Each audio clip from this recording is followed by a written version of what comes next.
welcome back to the Prosperous Empath. Kat here. I have a feeling that today's episode is really going to resonate with so many of my listeners. I'm sure you, like me, have experienced so many instances over the years through top-down leadership where you have felt called out, criticized, shut down, where your inputs and ideas have been disagreed with or broken apart versus collaborated with and expanded upon. And for me, this just speaks to the difference between traditional hierarchical top-down leadership versus a sensitive leadership approach, one that is often more feminine, one that is more collaborative, empathetic, and creates so many more opportunities for partnership and leadership from the bottom up. I'm really thrilled to have my guest, Nina Khoo, join me on the podcast today. Nina is someone that I was introduced to by Jennifer Corcoran, who we've had on the podcast before. And Jen is the super connector and the amazing LinkedIn expert. And she's just connected me with so many perfectly aligned guests over the years, which is not at all surprising given that connecting people is one of her strengths. But Nina and I share so much in common. We both have had experiences in corporate and then shifted into the world of working with highly sensitive and empathic leaders. And we share just so many values and personal experiences of the contrast between these really two distinctive leadership models. I can think of so many personal experiences where I have felt led by leaders where my input wasn't welcomed or my leadership wasn't celebrated. There was more of a kind of just this expectation to follow expectations and do what I am expected to do. And there's just no room for my creative thinking or my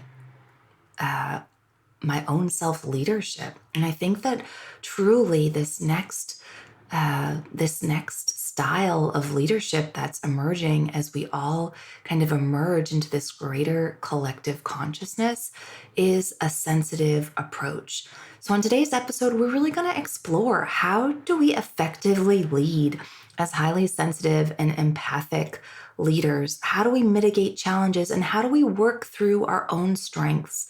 So many of our own personal challenges that we may identify as weaknesses as sensitives and empaths can actually become just some of our greatest strengths as sensitive leaders. And we really need to learn how to protect those gifts and not feel shut down by them just because so many of the leaders that we've learned from and that have modeled leadership over the years don't abide by the same values or standards that we do. So a little bit more about our guest today. Nina Khoo is a sensitive leadership coach. She is a master neuro-linguistic programming coach. She's a highly sensitive, creative visionary, guide, and champion for sensitive women. Nina supports and nurtures those called to lead our world to a healthier, more compassionate place for our children to thrive in.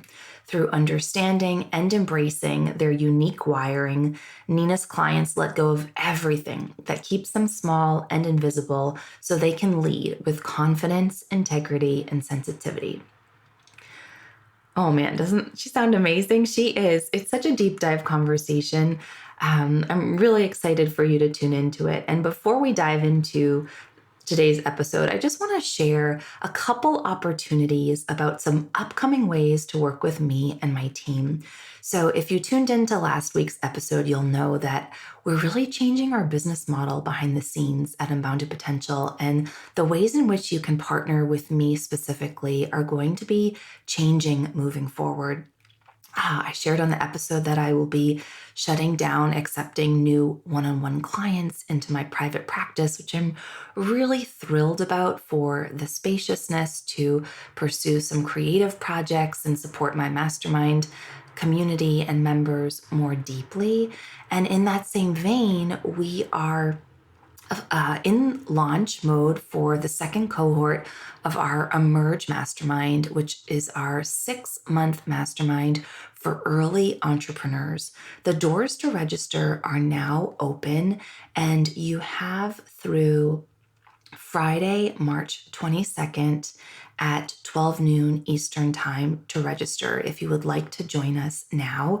This will be the only time we open the doors to register for the Emerge Mastermind in 2024. So if you've been wanting to work with me and you've been looking for a reason to jump in, that could be one. You're welcome to jump on over to Instagram and message me. I'm happy to chat back and forth any initial questions you have, or if you want to hop on a call for a low pressure consultation to explore more, we will drop the link to schedule that in the show notes. And secondly, if you just want an opportunity to meet and vibe with our community and just get a felt sense of who we are and how we operate before diving in, you have one more opportunity to join us for our non-networking power hour before the doors to register for Emerge close. The non-networking power hour is on Monday, March 11th at 12 noon Eastern Time. And again, we will drop the link to register in the show notes. With that, let's dive into today's episode. I hope you enjoy.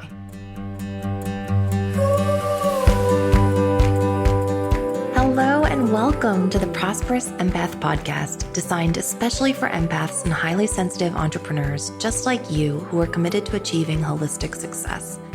I'm your host, Catherine Wood, Master Certified Coach, author, mastermind leader, and founder of Unbounded Potential, a boutique coaching firm for empathic entrepreneurs. I'm on a mission to bring empathy back into the world of business. Each episode will focus on achieving more by doing less through leveraging empath-friendly leadership practices, boundaries, rituals, and systems, all the while continuing to care deeply about ourselves, others, and the world around us. If you are committed to joyful living and running a conscious business, but amassing wealth while doing so, proving that you can have both in a society that tells you you can't, then you are in the right place. Join me here each week to find out how. Be sure to subscribe and leave a review so you won't miss an episode. Plus, you'll find all the show notes and helpful resources over at unbounded-potential.com.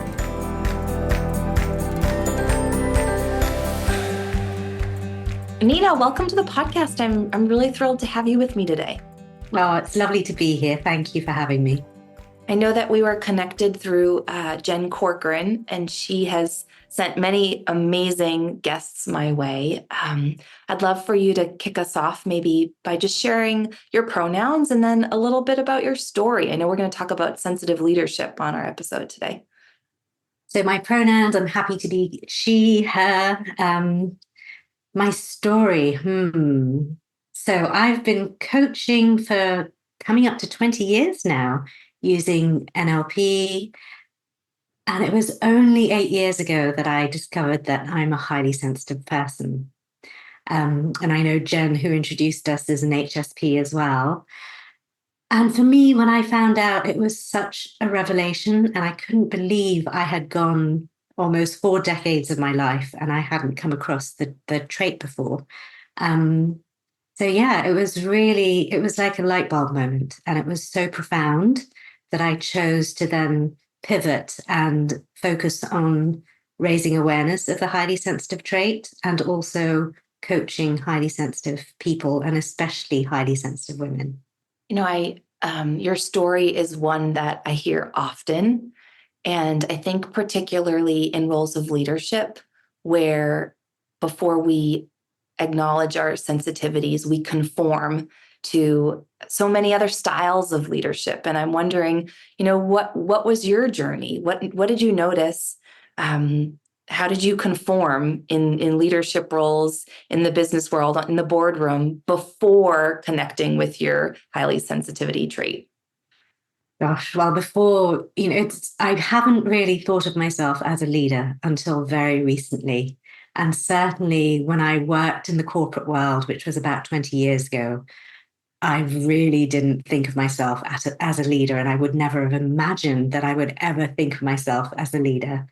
I was very shy and quite introverted and lacking in confidence, really, because I didn't know I was highly sensitive. So I'd always had the typical highly sensitive thing of sensing that I was different, but not knowing why.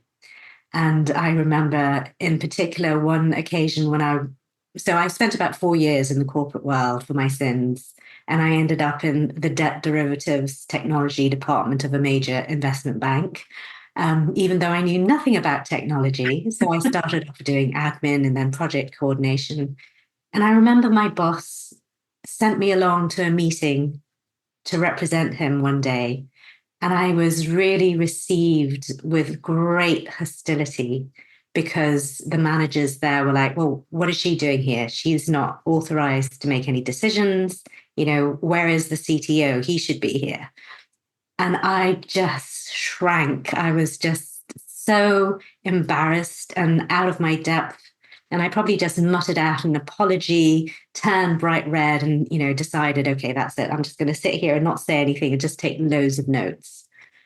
And I really wish I'd known that I was highly sensitive in my days in the corporate world, because I would have understood why I felt things so deeply. I would have understood that actually all the beautiful things that come with our highly sensitive trait of noticing things that other people miss, of processing deeply, that all the things that I was picking up in the boardroom meetings, about why deadlines couldn't possibly be met, were actually valid.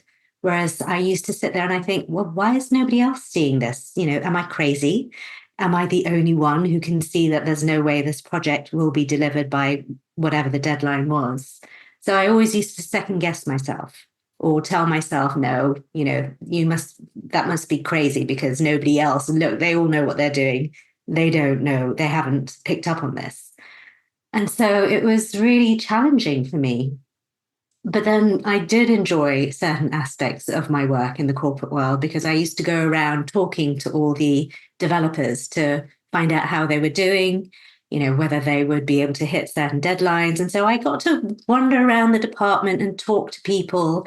And because I was empathic and because, I was quite personable, they used to open up to me and tell me things and be quite honest with stuff, which actually then my boss, who was the CTO of the department, appreciated, because then he knew that I would be able to give him a really good gauge of what was going on with his employees.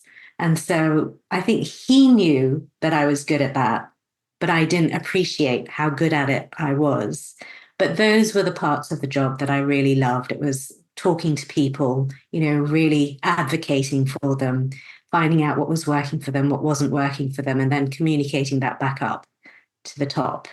So yeah, there were pros and cons there.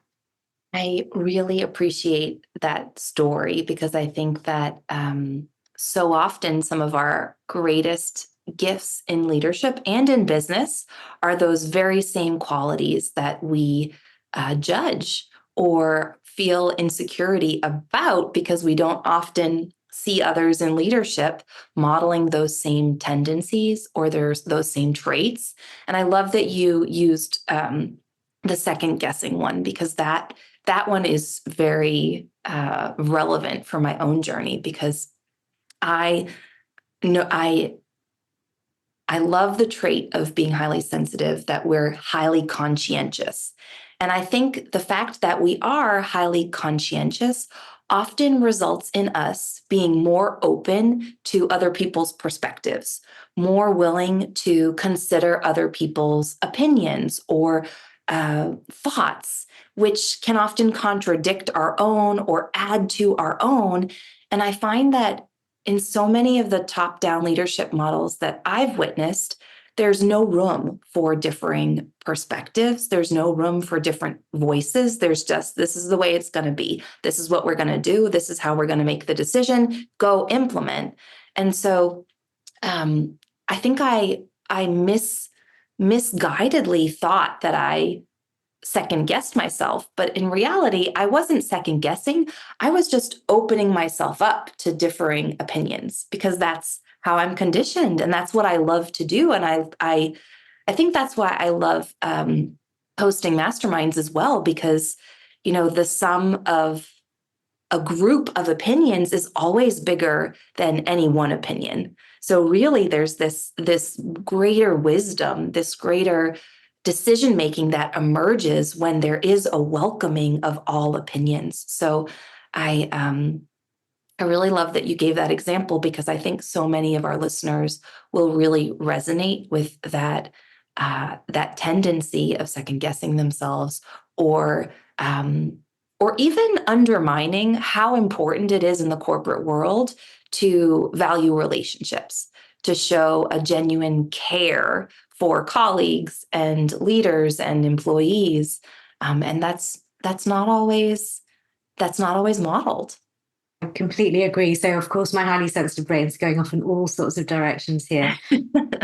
Just picking up on what you were saying earlier, being a book on the highly sensitive brain, and one of the pieces of research talks exactly about how highly sensitive people tend to think about the greater social network. And so, if somebody comes to us and asks us something, we don't just think about, okay, how does it relate to us? We think about, oh, how is that going to relate to the team? How is that going to relate to this other person who might have been wanting to do the project? Or how is this going to relate to somebody else? And we kind of look at it in a very holistic way, and we subordinate our needs and wants to everybody else's. And I think we do this naturally as highly sensitive people. And if you're a highly sensitive leader, you've got to understand that you do that, and also get to the point where you think, okay, but this is what I actually want to do, and how is this going to serve me, and how can we make this work for me as well, rather than, oh, let's just make this work for everybody else. So yes, I think it's really important to be aware of that tendency. But also, I've just finished reading a lovely book called The Go-Giver. And unfortunately, I can't remember the two authors. And it was a really, really lovely book. And of course, I was thinking about, okay, so it is wonderful to give, but then as a highly sensitive person, it's like, how do we balance that with not over giving, which again is one of our tendencies. And what the conclusion I think I came to was, first we need to give to ourselves and make sure that we are then giving from a place of plenty. So then we can give to others. So yeah, I think compassion, kindness, and giving are so key in leadership, and it should really be celebrated more. I love so much of what you just shared. And I love that you use the term subordination. That is something that I do all the time. But it's not even subordinating my needs. It's also subordinating my knowledge and my expertise and my wisdom. And I notice that it often has to do with the tone of someone else's voice, or the external confidence or forwardness with which other people speak. So I'm so mindful of it now, because I notice when other people speak more loudly, or they're more kind of demonstrative with their hands, or energetic, or perhaps convincing in their word choice, that I have this predisposition as an HSP to subordinate my opinion, my wisdom, sometimes my own curiosities. And I've learned, and even my skills. Oh, I should hire them. They don't need me. They clearly know more than I do. But I've come to kind of have a healthy sense of humor about that tendency. It's something I'm now really responsible for in my own internal processing. Oh, there I go again. There it is again. I'm totally enrolled in what this person is saying and communicating, and I just think it's such a important reminder for us and for my listeners to hear you speak to, that it's not a bad thing. And it doesn't necessarily mean that whatever you have to share is less important or meaningful. It's that you're more open. It's that you're more welcoming of other people's opinions and perspectives. It's a gift, and it's something that has to be cared for and protected. Yeah, and I love that word protected because I think you're so right. As highly sensitive people, we process deeply. So we tend to have open minds, I think. A lot of us do. Not all highly sensitive people, but a lot of the ones I've connected with, we tend to have these open minds and we are curious. And I think a lot of it is, it is this, we are curious, we are open, but we do also have to protect our own instincts and our own wisdom and our own knowledge. And as, coming back to that word subordination again, it's like, let's really honor what we know to be true and honor our innate worth, because I think that's a really big thing for highly sensitive people. We've probably gone through our lives being told, that, or feeling that we're not good enough, that we're not like everybody else, that we can't do things like everybody else. And so we come out with these beliefs that, I'm not worthy, I'm not good enough, I'm not as good as, somebody else. And so it's really coming back to that place of actually, I am worthy. I do know, whatever it is. I do have a lot of inner wisdom. My instincts are valid. And it's then coming to this place of, okay, so I really appreciate what this other person is saying. And what is my truth? Mm. So I'd love to dig into that more. So this idea of protecting our open-heartedness, protecting our generosity of nature, how do we do that? How does the highly sensitive leader protect their gifts and their tendencies? Our tendencies. I want to make sure to include myself.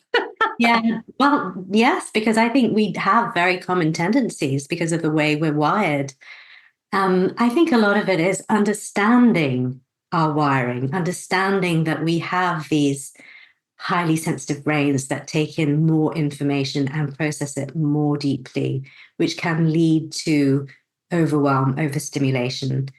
So, and also, the way we're wired and also our highly responsive nervous systems means we're triggered into fight, flight, or freeze more readily than others. And I think once we really understand that we are different, that physiologically we are wired differently from the non-highly sensitive people in the population, then we have a reason for being different. And we can really understand, okay, so I'm feeling overwhelmed because there's actually a lot going on at the moment. And being able to take that step back and go, okay, I can see now why I'm feeling a little bit stretched and, whatever it is, snappish with your partner or, not so available for the children or, just stretched at work, whatever it is. It's really understanding your highly sensitive nature, your physiology, so that you can then really understand why you're doing the things that you're doing. And sort of, I always talk to my clients about the highly sensitive challenges and also the highly sensitive strengths, and that we have to understand our physiology so we know how to manage the challenges so that we can stay in our strengths. So I think really that's the first step of staying strong.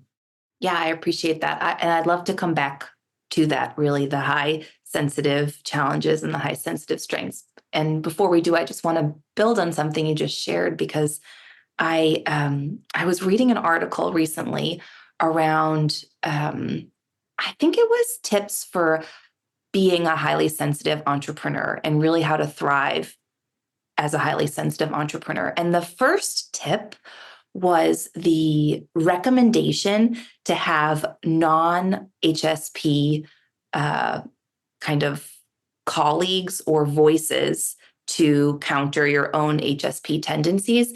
And it was interesting because I I I I took affront with her advice, because what I noticed is that I've partnered with many non-HSPs in the past, and I've realized that a lot of those partnerships were misaligned.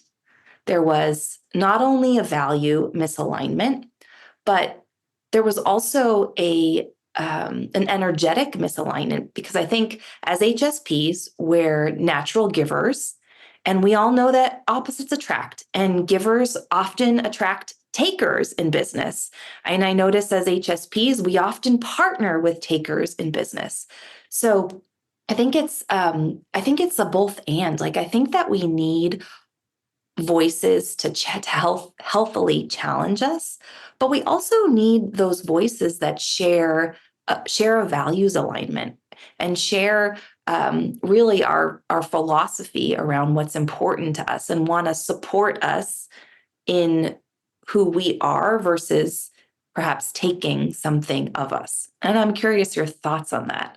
Well, I'm curious that you said you were affronted, because as you were describing that, I was bristling a little bit. It's like, you mean HSPs can't speak out for ourselves?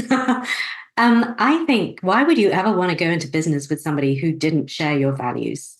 I think that's fundamental. You need to have somebody that shares your values. And I must say, whenever I'm around other highly sensitive people, I feel so much more relaxed, because I know they'll just really get me. They'll be on the same wavelength. They'll understand me. I don't have to spend all of my time explaining things. And so I think it really helps to have other HSPs around you. Possibly when you're in business, you might want to have a mix, but you've got to share values. Mhm. That's fundamental. Yeah.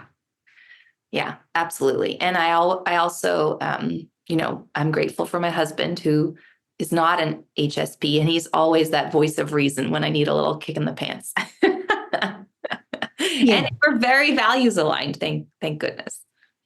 Well, that's the fundamental bit. Yeah, absolutely. Well, let's come back to these HSP challenges and HSP gifts. I know you've shared about them indirectly, but I'm curious from your research and your thought leadership, what else you'd have to say about what you notice those common tendencies are, and what are the strategies to protect them or the gifts to manage them. So let's start with the challenges, because, let's end on a high note. But there's the obvious ones of overwhelm and overstimulation. So, as highly sensitive people, because we have these brains that take in more information and process more deeply, we are going to be more prone to overwhelm. And so I think everybody recognizes that's one of the common challenges of a highly sensitive person. The whole overwhelm thing is something that we have a tendency to go into overwhelm if we're not looking after ourselves, if we're not paying attention to our self-care. And so it's then, once we know that we have this tendency to become overwhelmed, it's really taking the time and putting our priority as a number one. It's an essential. It's a must have. It's not a nice to have. And it's about not thinking that we're being selfish by prioritizing our self-care, because it's so essential. And so that's one of the ways we can mitigate the overwhelm.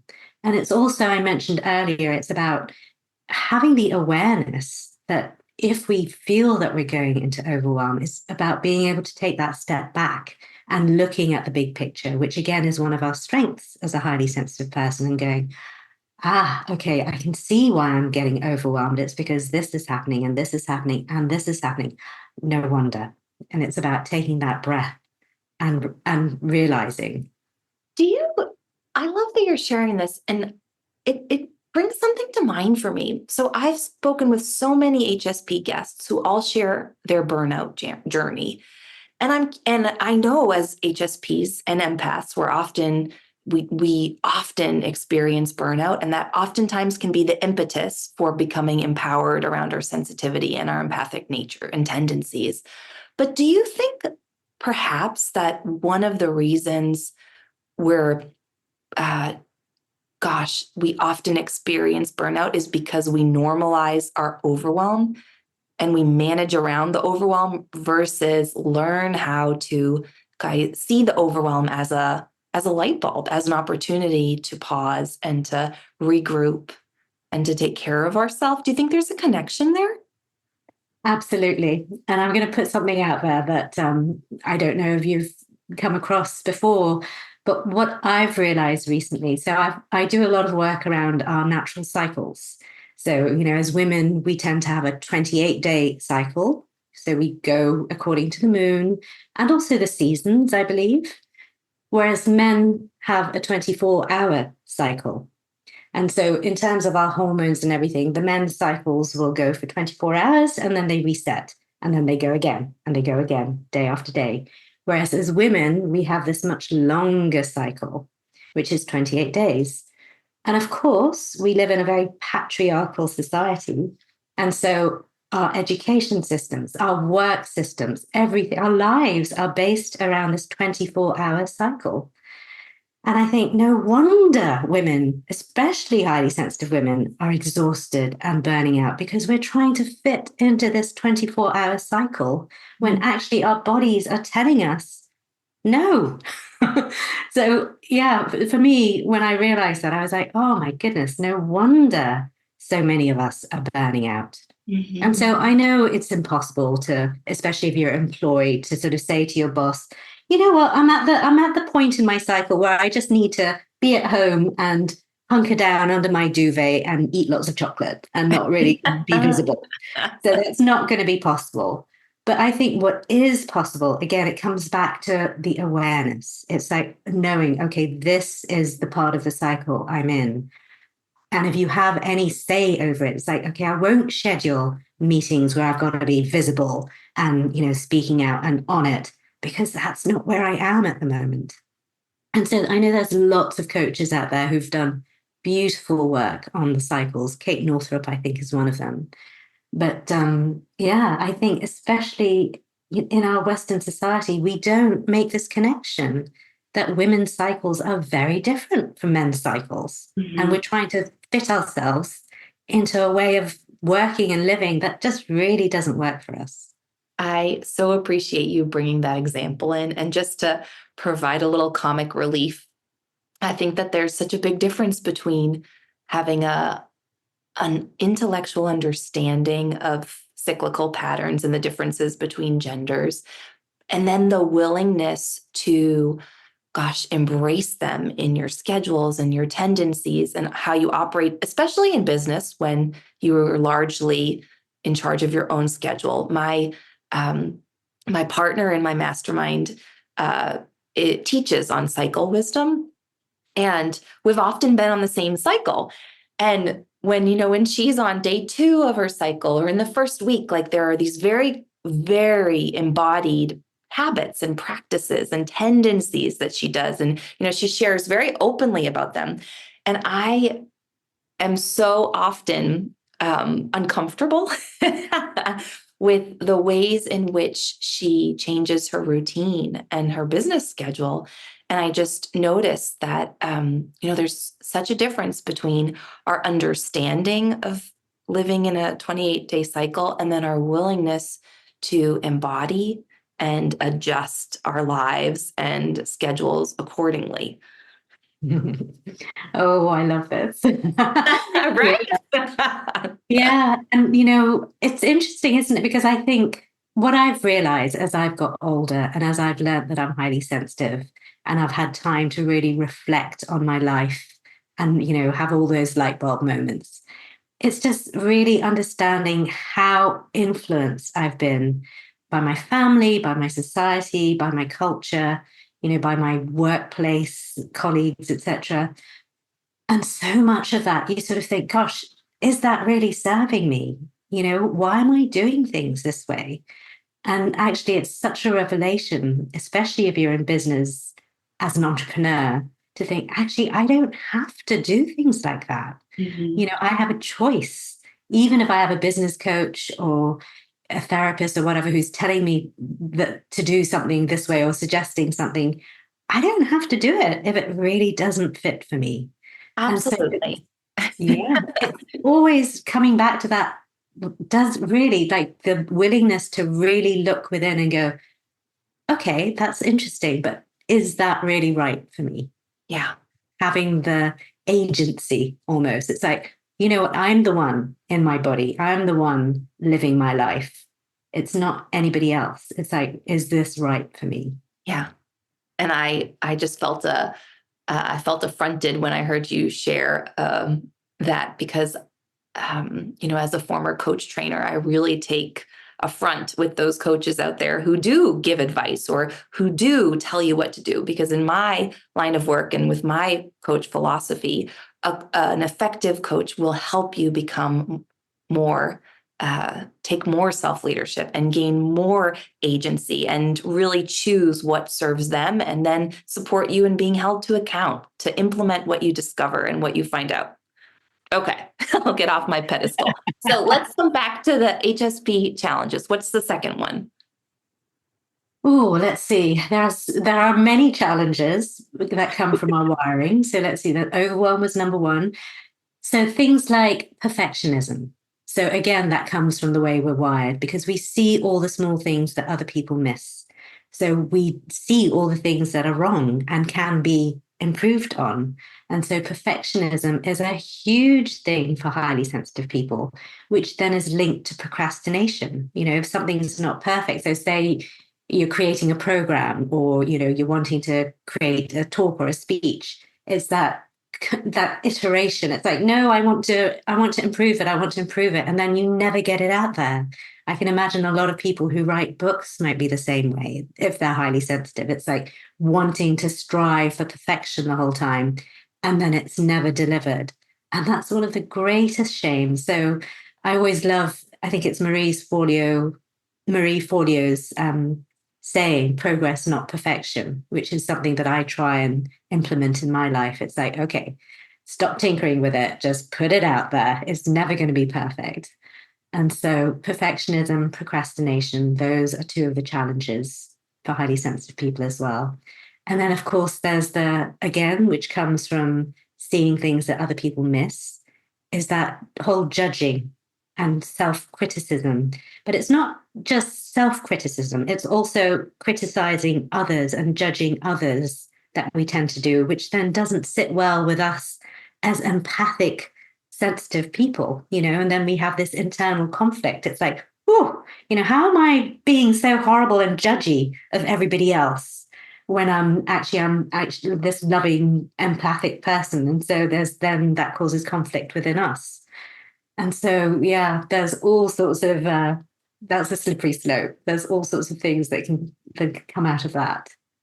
So can we pause there and back up? Because I know my listeners are going to want to hear, okay, I completely relate with experiencing perfectionism and procrastination as a result. How do I compensate for that? What's the HSP gift or strategy that can support me in putting down my perfectionism? I hear you say progress over perfection, which I completely agree with. I always say everything is a practice over a perfect. Anything else? Any other thoughts on how we can put that down? I think ultimately it's using our ability to see the big picture. It's like, why am I doing this? Why am I creating this talk? Why am I writing this blog or this article? It's like, okay, it's to help people, it's to educate people. And so it's always about coming back to that why, because if we're sitting on something trying to make it perfect, it's not out there serving its purpose. So I think it really helps to come back to that big picture why. Ask yourself why. Why am I doing this? Mm-hmm. And then hopefully that gives you the impetus and the realization, actually, I'm here to serve people. I really need this article to get out there because I know it's going to help people, and it doesn't need to be perfect. And I think that will help. I appreciate that. I think that is really important. As you were talking, another thought that came to mind for me is the willingness to. This is something I say a lot, but to put your process on loudspeaker. I think as HSPs, we are deep processors, but we also internalize a lot of that overwhelm and perfectionism and procrastination and self-criticism. And when we can put words to that internal processing, we can oftentimes get the external validation or normalization or encouragement, or even perhaps access to a healthy sense of humor around whatever we're operating on top of, so that we can really get back to our commitments get reconnected with that greater purpose or what for, and get back into action. Yeah. And it's the whole overthinking thing sometimes, isn't it, as well? It's that busy brain of ours, that likes overthinking things.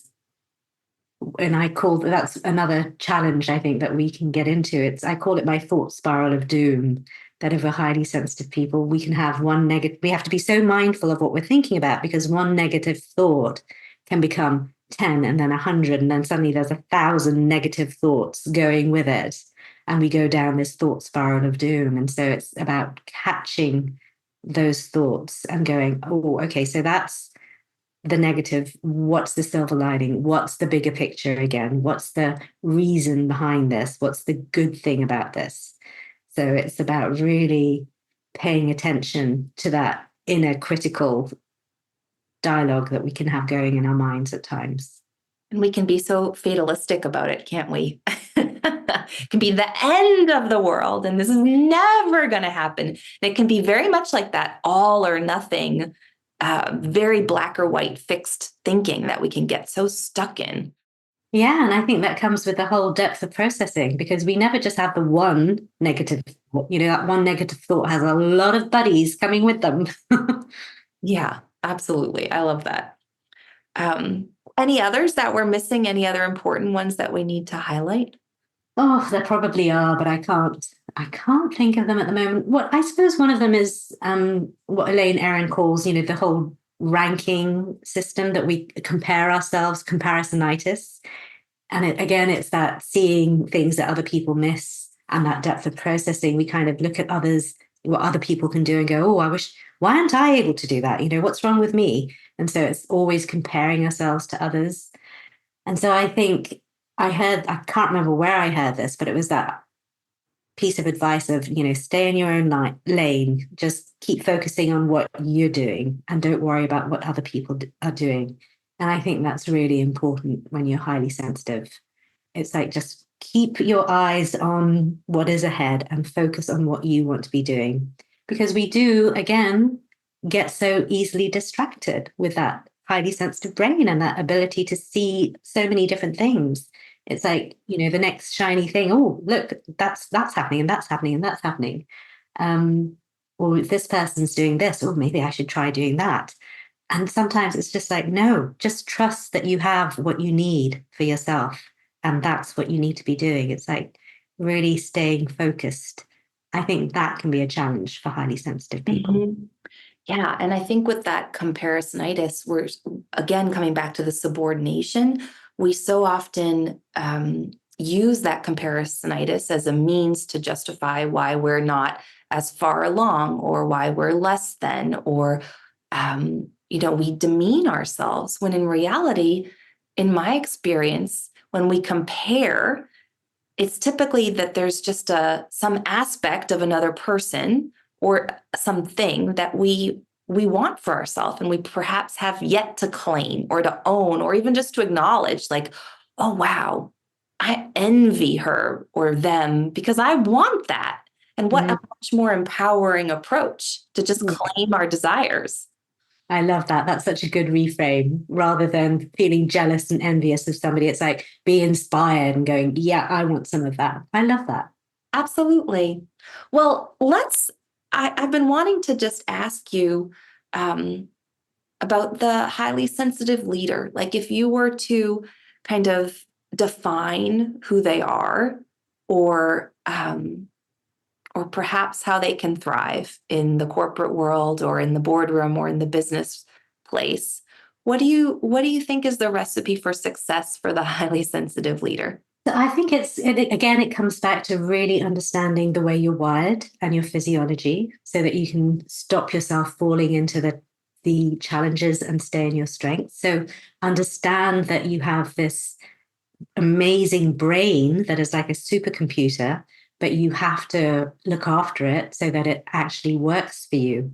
And so know that you have this depth of processing, and sometimes it might take you longer to come to decisions, but that's because you're looking at all the different alternatives. And so it's like giving yourself a break and understanding that actually that can be a strength. So it's like learning what works for you and being able then to say to other people, okay, so you've just asked me a question. I'm gonna go away and think about it because I really want to do this justice. And then I'll come back and give you an answer. And not feeling pressurized to answer straight away and being put on the spot, because highly sensitive people don't like being put on the spot. Mm-hmm. So it's really, again, understanding your physiology and knowing that we have this incredible capacity to see the big picture. So it's working with our strengths, and also our empathy, and using our empathy as a positive thing rather than allowing ourselves to be taken out by it. Because I think often, especially if we're highly sensitive and empaths, we can walk into an office space and sort of really just sense and notice what other people are feeling. And so sometimes that can be overwhelming. So it's understanding and using energetic techniques of, whatever it is to contain your energy so you're not taking on others' energies. And then it's also learning to ask yourself the question, okay, so I'm feeling like this. Is this mine or is it somebody else's? Do I need to do something about this? Or actually, can I just walk away from it and let go of it? So it's just really comes back to understanding the way we're wired and then using our beautiful, highly sensitive brain and our amazing, highly responsive nervous systems and, for the gifts that they bring us, our intuition, our ability to sense things, our ability to see the bigger picture, our ability to think really deeply about things, our ability to care, our beautiful compassion, our ability to make decisions that work for the long term rather than just for the short term. And it's about really owning those gifts rather than minimizing them or trivializing them or just, not giving them any heed and assuming everybody else can do them, because not everybody else can do them. They're our gifts. Not everybody has them. I feel very inspired hearing you share all of that. I think that's such a beautiful place to end on today, because I think that truly the future of our world calls for a sensitive and empathic approach. And I think now more than ever, there's such a need for more compassion and sensitivity in the way we lead and the way we manage conflicts. So I think that this is a very timely and much needed conversation. Oh, thank you. I completely agree with you.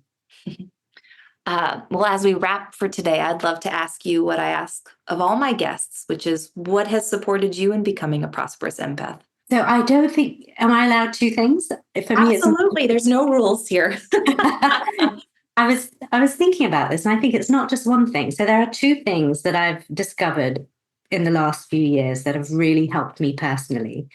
And one of them is NIA, which is NIA, NIA movement. So it's a form of dance, and it's a combination of the martial arts, the dance arts, and the healing arts.